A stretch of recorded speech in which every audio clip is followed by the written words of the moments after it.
잘 들었습니다. 노래 하는 마음으로 마치 찬양을 해볼 건데요. 하나님의 사랑이 먼저.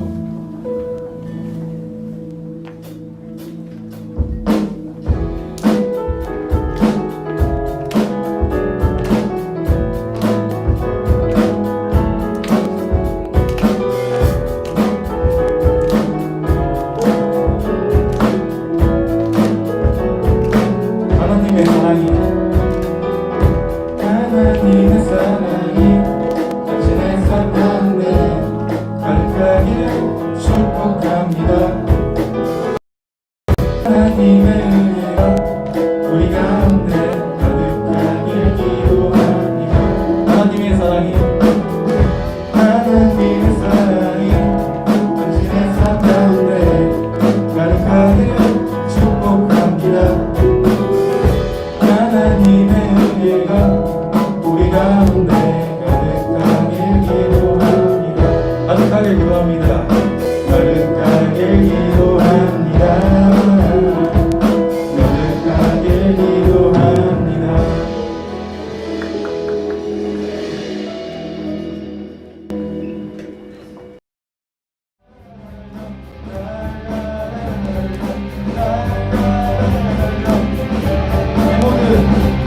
내 모든 삶의 행복들과는 주님 안에 내가 예수님은 순간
지친 발걸음 흐르는 눈물 온 땅을 적시네 십자가 내 죄 사했네 날 대신하신 한없는 사랑 어린 양 다시 사셨네 그고 놀라운 그 사랑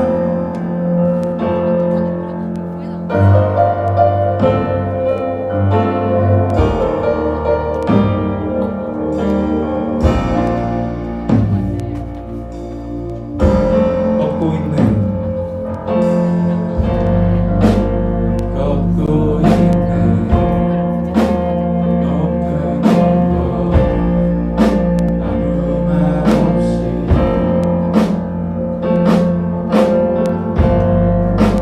걷고 있네 거친 길을 아무도 없이 지친 발걸음 흐르는 눈물 온 땅을 적시네 십자가 내 죄 사했네 날 대신하신 한없는 사랑 어린 양 다시 사셨네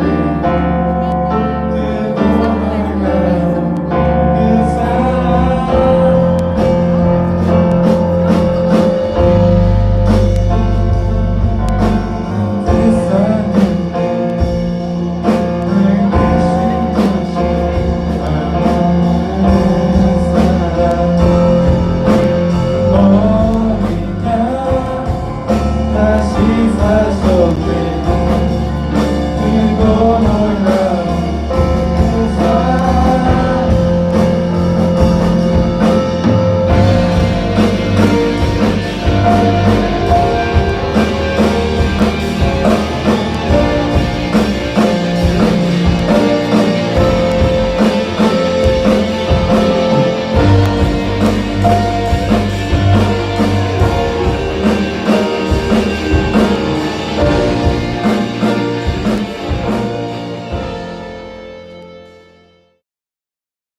다 함께 사도신경을 고백합니다. 나는 전능하신 아버지 하나님, 전지의 창조주를 믿습니다. 나는 그의 유일하신 아들, 우리 주 예수 그리스도를 믿습니다. 그는 성령으로 잉태되어 동정녀 마리아에게서 나시고 본디오 빌라도에게 고난을 받아 십자가에 못 박혀 죽으시고 장사된 지 사흘 만에 죽은 자 가운데서 다시 살아나셨으며 하늘에 오르시어 전능하신 아버지 하나님 우편에 앉아 계시다가 거기로부터 살아있는 자와 죽은 자를 심판하러 오십니다. 나는 성령을 믿으며 거룩한 공교회와 성도의 교제와 죄를 용서받는 것과 몸의 부활과 영생을 믿습니다. 아멘. 사랑의 하나님, 코로나라는 상황 속에서 지난 한 주간도 지켜주심을 감사합니다. 지난 한 주 하나님을 잊고 죄에 빠져 살던 우리들을 용서해 주세요. 코로나라는 상황 속에서 고생하고 있는 선생님, 학생, 전도사님 모두에게 하나님께서 힘을 주세요. 하나님, 비록 만나진 못해도 유튜브 실시간 예배를 통해서 전도사님의 말씀을 통해 많은 은혜를 얻게 해주세요. 고난주간의 시작입니다. 예수님의 고난, 죽음, 부활을 다시 한번 생각해보고 기다리는 시간이 되게 해주세요. 예수님의 이름으로 기도합니다. 아멘. 성경을 가슴에 품고 말씀 고백하겠습니다. 이것은 내 성경입니다. 성경은 내게 말씀하시는 하나님의 음성입니다. 하나님이 누구이시며 나를 향한 하나님의 목적이 무엇이며 내가 얼마나 복되고 사랑받는 사람인지 말해줍니다. 그리고 내가 어떤 사명과 비전을 품고 살아야 할지 가르쳐줍니다. 오늘 이 말씀 앞에 마음의 문을 엽니다. 내 심령이 열려있는 만큼 나는 새로운 축복을 받을 것입니다. 이제 하나님 말씀을 기꺼이 듣겠습니다. 그들이 먹을 때 예수께서 떡을 가지사 축복하시고 떼어 제자들에게 주시며 이르시되 받으라 이것은 내 몸이니라 하시고 또 잔을 가지사 감사기도 하시고 그들에게 주시니 다 이를 마시매 이르시되 이것은 많은 사람을 위하여 흘리는 나의 피 곧 언약의 피니라. 진실로 너희에게 이르노니 내가 포도나무에서 난 것을 하나님 나라에서 새 것으로 마시는 날까지 다시 마시지 아니하리라 하시니라. 유튜브로 예배를 드리고 계시는 우리 선생님들과 학생들의 삶 가운데 주님의 축복과 위로가 함께하기를 소망합니다. 오늘 말씀 제목은 이것을 행하여 나를 기억하라입니다. 혹시 여러분들 중에는 특정한 사건이나 사람 또는 특정한 시간이나 장소를 떠올리면서 그리워하는 추억거리가 혹시 있나요? 즐겁고 행복했던 추억보다는 조금 슬프고 눈물을 짓게 만드는 추억거리가 전도사님에게는 조금 더 많이 있는 것 같아요. 그런데 즐겁고 행복했던 그 추억거리를 한번 떠올라 보면은 2017년 9월의 때가 떠오릅니다. 그때가 어떤 해였냐? 전도사님 개인에게는 인생에 있어서 가장 중요하고 엄청나게 대단했던 도전을 펼쳤던 달이었어요. 바로 유럽에 있는 스위스라는 나라에 가서 한 반년 정도 유학생활을 하고 오는 것이었거든요. 사실 전도사님이 영어를 엄청 잘하는 건 아니에요. 그래서 정말 무섭고 두려웠지만 그래도 한번 부딪혀보자 라는 마음으로 한번 가봤던 그때가 좋은 추억으로 떠오릅니다. 사실 그 당시에 전도사님은 이 한국 기독교를 대표해서 유일한 한국 사람으로 선발되어서 세계교회협의회에서 주관하는 보세이 에큐메니칼 연구소에 가서 공부를 하고 왔었습니다. 같이 공부했던 사람들은 전 세계에서 왔던 목사님, 사제, 아니면 신학생들, 다양한 사람들이 왔었으며 심지어 한국에서는 전혀 만나볼 수 없는 동방정교회에서 오신 분들과 함께 이야기도 하고 공부하는 시간들을 그곳에서 가지고 왔었습니다. 지금 보고 있는 영상과 사진은 아마 기독교인은 말할 것도 없이 한국 가톨릭 신부님들조차 쉽게 경험하기는 어려워하는 영상과 사진일 것입니다. 특별히 이 장면은 이탈리아 로마의 VIP 신분으로 졸업여행을 가서 바티칸 성당 앞에서 현재 가톨릭 교황인 프란체스코 교황과 찍었던 사진입니다.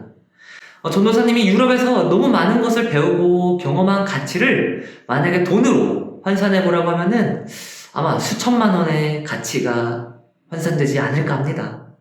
그런데 정말 감사하게도 세계교회협의회에서 전도사님이 좋은 환경에서 공부할 수 있도록 많은 금액들을 지원을 해줬어요. 그래서 그것이 너무나 감사해서 지금도 스위스의 그 삶을 회상하거나 지금 앞에 나와 있는 이런 사진들을 전도사님이 개인적으로 볼 때마다 얼마나 감사한 마음을 갖고 있는지 모르겠어요. 그리고 어떠한 결단을 하고 결심을 하냐? 내가 이렇게 너무나 감사하게 사랑을 받고 지원을 받았으니까 내가 앞으로 더욱더 열심히 목회해야겠다. 앞으로 이 일을 꾸준히 내가 해나가야겠다라는 결단을 매 순간순간 하곤 합니다. 앞에 나와 있는 그림은 마지막 만찬이라는 제목으로 오늘 우리가 함께 읽은 본문 말씀을 정말 자세하게 묘사하는 작품 중에 하나입니다. 그들 앞에 무엇이 놓여 있나요? 바로 빵과 포도주가 놓여 있습니다. 우리식으로 치면은 밥과 국이 놓여 있는 거라고 말할 수 있을 것입니다. 예수님이 제자들과 십자가에 처형당하기 전날 밤에 나눴던 그 마지막 식사, 즉 떡을 떼어 먹고 그리고 포도주를 나눠 마시는 그러한 장면, 이것은 우리는 뭐라고 말하냐? 성만찬이라고 가리킵니다. 기독교인에게 있어서 이 성만찬은 매우 특별한 의식입니다. 그러나 사실 유대인에게 있어서 만찬에서 빵을 들어서 감사기도를 드리고 기도 후에 빵을 떼어 나누는 행위는 사실 전혀 특별한 것이 아니라 그들 유대인의 식사 관습에 매우 일반적인 것이었습니다. 그런데 이 평범한 식사 시간이 매우 특별하게 여겨지게 된 배경이 있었는데요. 그것이 무엇이냐? 바로 이것은 너희를 위하여 주는 내 몸이다 라는 독특한 말씀이 유대인의 일반적인 식사 관습에 추가로 들어가서 이 장면이 아주 특별하게 우리에게 다가오는 것입니다. 이 말씀은요, 유대인의 식사 관습에서 찾아볼 수는 없는 말씀이며, 또한 만찬에서 나눠진 빵에 너희를 위하여 주는 내 몸이라는 의미를 얹으신 이 한마디 말씀 때문에 평범하게 여겨졌던 유대인의 식사에 새로운 의미가 덧붙여지게 되었습니다. 예를 들어서 지금 전도사님이 입고 있는 이 와이셔츠, 이거 정말 평범하다라고 우리는 말할 수 있을 거예요. 그런데 만약에 이 와이셔츠 뒤쪽에 유명한 연예인의 사인이 만약에 기록이 되어 있으면은, 적혀 있으면은 이 와이셔츠는 유일무이한 매우 특별한 와이셔츠가 되겠죠. 만찬 중에 예수님께서 찢은 빵 조각은 단순한 빵이 아니라 조만간 십자가에서 찢길 예수님 자신의 몸을 의미했었습니다. 예수님께서 빵을 찢으며 다른 이들을 위하여 내 몸을 내어주는 희생의 행위를 보여주신 것이죠. 이것이 예수님의 전체적인 삶을 요약해주는 모습입니다. 이후 빵을 찢는 행위를 보여준 예수님은 이렇게 말씀합니다. 너희도 이것을 행하라. 이 문장에서 이것은 무엇일까요? 그저 빵을 뜯고 나눠 먹는 단순한 식사 행위를 의미하는 것일까요? 아니면 빵을 뜯고서 나눠 먹을 때마다 다른 이들을 위하여 예수님 자신의 몸을 내어준 희생을 기억하는 행위를 의미하는 것일까요? 바로 후자를 의미합니다. 그렇다면 성만찬이라는 거룩한 의식과 더불어 우리는 무엇을 함께 기억해야 할까요? 바로 특별히 십자가에서 우리를 위해 찢겨나가며 희생하신 예수님의 모습을 우리는 성만찬을 통해서 기억해내야 할 것입니다.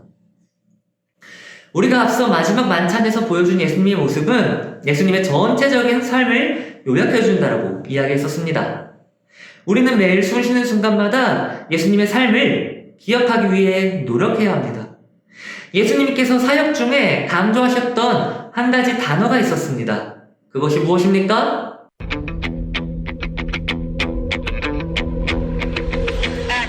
바로 아가페 사랑입니다. 한번 따라해볼까요? 아가페 사랑. 네, 좋습니다.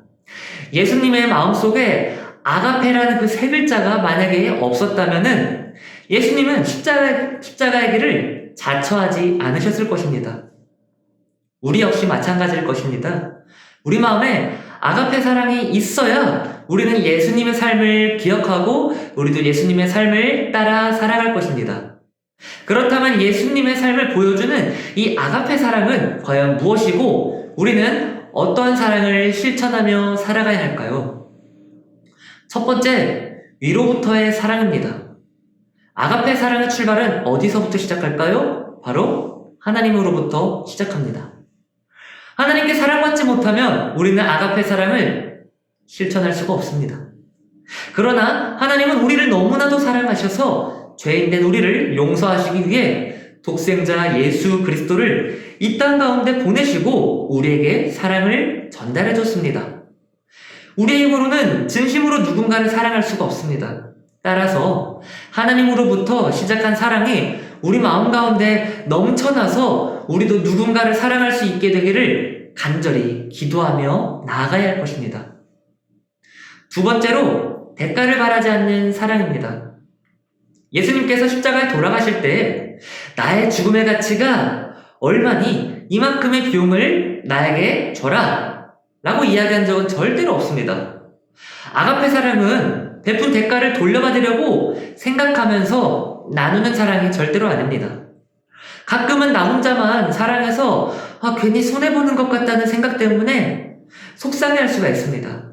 그러나 손해보는 것을 알면서도 사랑하는 것 자체가 아가페 사랑이라는 그 사실을 기억한다면 굳이 속상함이라는 그 감정 소모를 우리가 할 필요는 없지 않을까요? 셋째, 조건이 없는 사랑입니다. 하나님께서는 모든 존재를 있는 그대로 조건 없이 사랑하셨습니다. 만약에 하나님께서 인간을 사랑할 때 조건을 하나하나 붙여가면서 사랑했다면 그 조건에 충족되는 사람이 과연 얼마나 있었을까요? 아마 전혀 없었을 것입니다. 내로남불이라는 말이 있듯이 내가 하나님께 사랑받을 때는 어떠한 자격과 조건도 붙지 않은 것처럼 느끼지만 남이 하나님께 사랑받을 때는 야, 너는 이래서는 안 돼. 넌 저래서는 안 돼. 너는 이래가지고 넌 하나님께 사랑받을 자격이 없을 것 같아.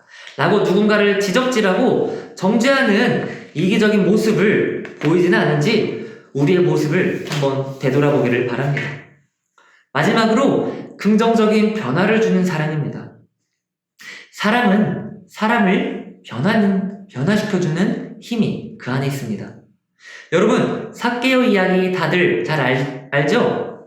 삭개오는 자신을 아가페 사랑의 마음으로 바라보는 예수님의 마음에 감동하고서 지금까지 돈을 생명처럼 여기며 살아갔던 그 사람이 예수님을 위해서 살기로 작정하고 자기가 잘못했었던 지난날의 잘못을 회개하기 위하여서 이웃 사람들에게 다시 그가 빼앗았던 돈을 돌려주기로 결단합니다. 이처럼 하나님으로부터 시작되는 아가페 사랑은 사람을 긍정적으로 변화시켜주는 힘이 분명히 있다라고 우리는 말씀을 통해서 우리는 목격할 수 있게 될 것입니다. 우리는 예수님의 희생과 사랑을 매일 기억하며 살기 위해 아둥바둥 쳐야 합니다. 오늘은 예수님께서 예루살렘에 입성하신 종려주일입니다. 그리고 이번 한 주간 동안 우리는 고난주간을 살아가게 될 것입니다. 이번 고난주간을 보내면서 예수님 자신의 삶에서 보여주신 그 아가페 사랑의 그 4가지 특징을 우리가 한번 기억하면서 우리도 아가페 사랑을 실천하면서 살아보기를 소망합니다. 우리가 먼저 아가페 사랑을 받아야 그 사랑이 누군가에게 흘러갈 수 있습니다. 하나님으로부터 시작하는 이 아가페 사랑을 간절히 간구하며 누군가를 사랑할 때 어떠한 대가를 바라거나 조건을 걸며 사랑하려고 하는 마음을 갖지 않기를 바랍니다. 또한 우리가 보여주는 사랑으로 말미암아 누군가의 인생에 큰 변화를 줄 수 있다는 그 큰 희망을 기억하며 이번 한 주간도 살아가는 저와 여러분이 되기를 바랍니다. 함께 기도하겠습니다. 사랑과 은혜가 많으신 하나님 아버지, 하나님, 오늘도 우리가 함께 모여서 예배를 드리지 못하지만 이렇게 유튜브를 통해서 하나님 예배할 수 있게 해주시니 감사합니다. 하나님, 오늘은 성만찬의 모습, 예수님께서 그곳에서 이것을 행할 때마다 나를 기억하라. 우리가 기억해야 할 것이 무엇일까요? 예수님의 몸이 찢겨지며 자신을 희생하셨던, 그리고 우리에게 보여주셨던 그 사랑이라고 생각합니다. 하나님, 오늘 말씀을 기억하면서 주님이 보여주셨던 그 아가페 사랑을 우리가 기억하고 우리 역시 그 아가페 사랑을 머금고 또한 그 사랑을 실천하며 나아갈 수 있는 용기와 힘과 믿음을 허락하여 주시옵소서. 이번 한 주간 우리가 고난주간으로 보냅니다. 하나님, 코로나로 인하여서 어떻게 보면 더욱더 힘든 한 주간을 우리가 보내게 될지도 모릅니다. 하나님, 이 고난주간 가운데 정말 우리의 마음 가운데 주님의 그 고난, 슬픔 또한 더불어서 주님이 보여주신 그 사랑과 희생을 우리가 함께 기억하면서 이 고난주간을 의미 있게 보내게 하여 주시옵소서. 감사드리며 이번 한 주간도 모든 것을 주님께 의탁하며 살아계신 예수님의 이름으로 기도합니다. 아멘. 다 함께 주기도문을 고백합니다. 하늘에 계신 우리 아버지, 아버지의 이름을 거룩하게 하시며 아버지의 나라가 오게 하시며 아버지의 뜻이 하늘에서와 같이 땅에서도 이루어지게 하소서. 오늘 우리에게 일용할 양식을 주시고 우리가 우리에게 잘못한 사람을 용서하여 준 것 같이 우리 죄를 용서하여 주시고 우리를 시험에 빠지지 않게 하시고 악에서 구하소서. 나라와 권능과 영광이 영원히 아버지의 것입니다. 아멘.